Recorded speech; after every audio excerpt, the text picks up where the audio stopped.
Halo semuanya, akhirnya tiba di episode terakhir ya guys. Yeonhee ternyata gak jadi bunuh diri, dia malah datang ke kantor polisi untuk menyerahkan diri. 제가 사람을 죽였거든요. Sementara pengacara Lee dan Sang A memikirkan untuk pindah ke apartemen baru yang lebih mewah dari istana Hera. Mereka ingin menghamburkan uang untuk membeli pakaian. 다사, 돈이 너무 많지 뭐야? Ternyata Nona Kang juga datang ke sana. Dia sama saja berniat untuk menghamburkan uang, apalagi suaminya akan datang. 우리 남편 곧 한국에 들어와요. Tiba-tiba sekretaris pengacara Lee datang mengatakan kabar distrik Songso. Awalnya mereka senang, tapi ternyata ini kabar buruk. Jung Dong-man menyerahkan diri ke polisi dan mengakui bekerja sama dengan JNT. Mengejutkan lagi, distrik Songso akan dijadikan tempat pembuangan sampah. Tentu saja pengacara Lee dan yang lain mengalami kerugian besar. Mereka mendatangi real estate tapi itu sudah tutup. Para wartawan datang yang membuat pengacara Lee bersembunyi karena malu. Bahkan dia segera pergi dengan mobil meninggalkan istrinya. Mereka semua berkemas untuk pergi dari istana Hera, tapi polisi datang mencegahnya. Polisi datang karena kasus pembunuhan Min Sola. Kasus itu dibuka kembali karena pembunuh sebenarnya mengaku. 미니 씨를 보고 싶어하는 사람이랑 같이 왔어요. Suryan membawa Rona menemui Yeonhee. Yeonhee tidak percaya apa yang dia lihat.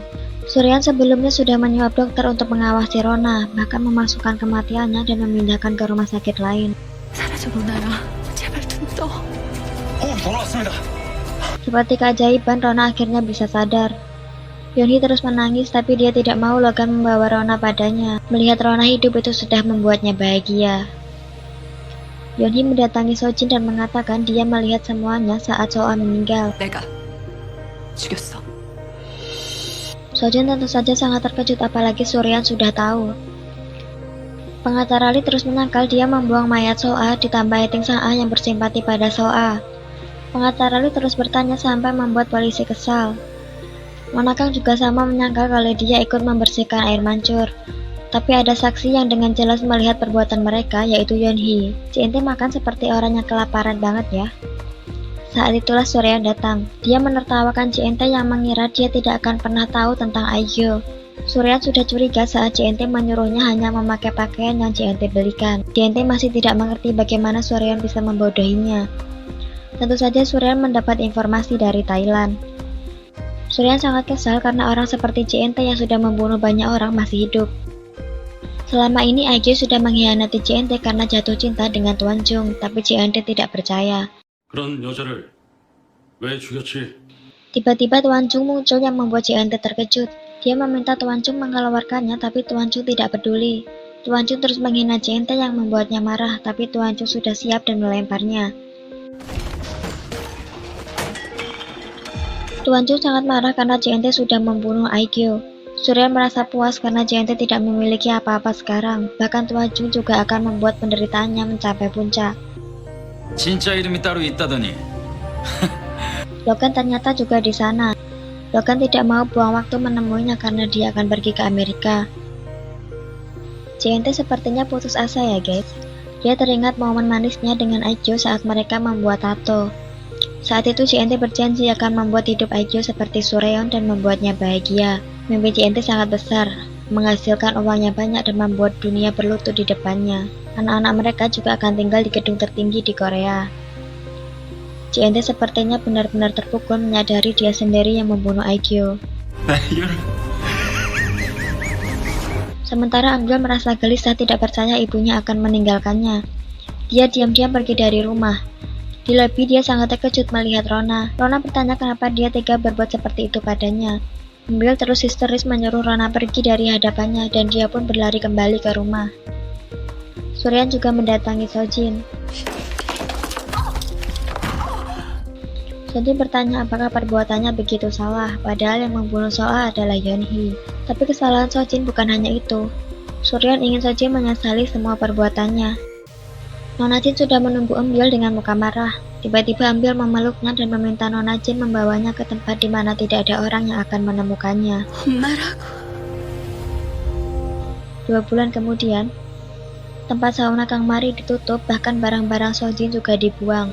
Rumah pengacara Lee dan JNT kosong. JNT datang ke pengadilan dan terus menjawab pertanyaan wartawan dan menyangkal kalau dia tidak bersalah.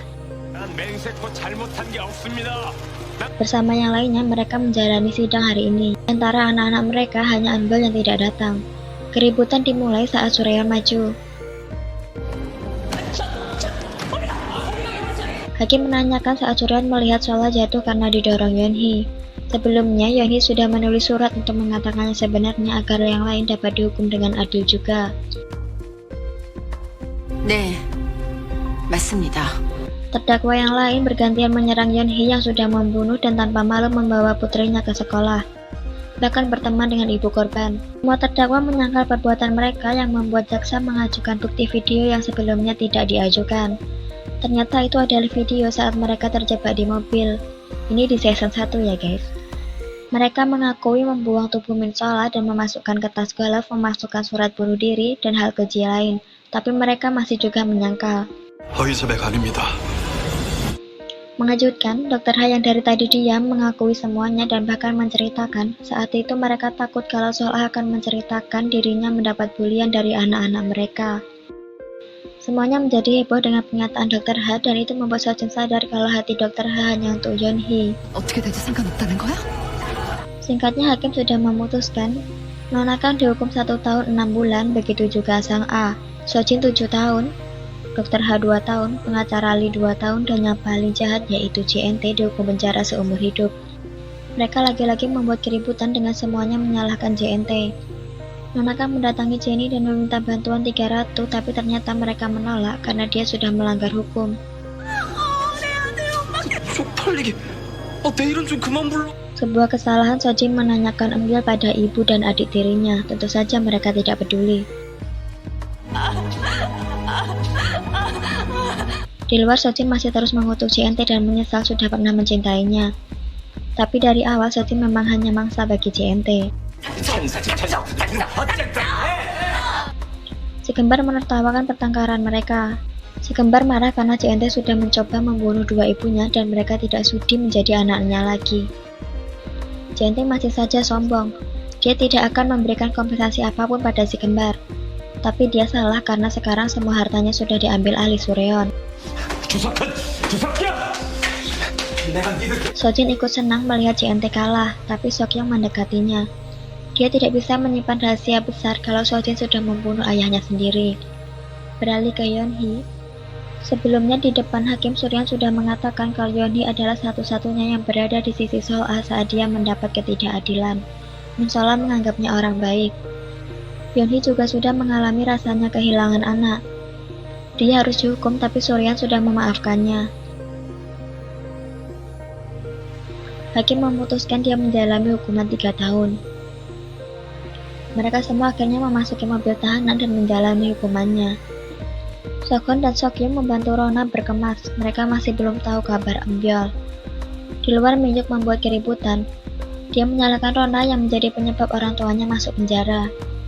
Jenny juga merasa kecewa, meskipun dia sebenarnya senang Rona masih hidup. Ayah Jenny pasti tidak akan tinggal diam. Akhirnya Suryeon kembali ke tempatnya di penthouse.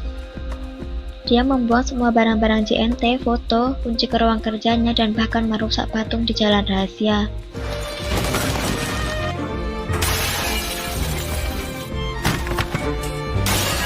Suryeon mengajak si kembar mengunjungi makam ibu kandungnya, dan mengejutkan, Seokyeong juga ingin mengunjungi makam Sola. Rona membawakan Sola trofi hadiah utama seperti yang dia janjikan. Di penjara, JNT malah berolahraga. Penjaga datang membawakannya koran, ternyata itu berisi kode. Scene selanjutnya menunjukkan ayah Jenny yang sudah bebas dari penjara. Dia langsung menelpon putrinya itu. 우리 공주님 나오셨습니까? Logan sedang dalam perjalanan ke Korea dan bersiap melamar Suryeon. Dia duduk dengan seseorang yang akan mengunjungi temannya, Tuan Baek. Mungkin JNT ya.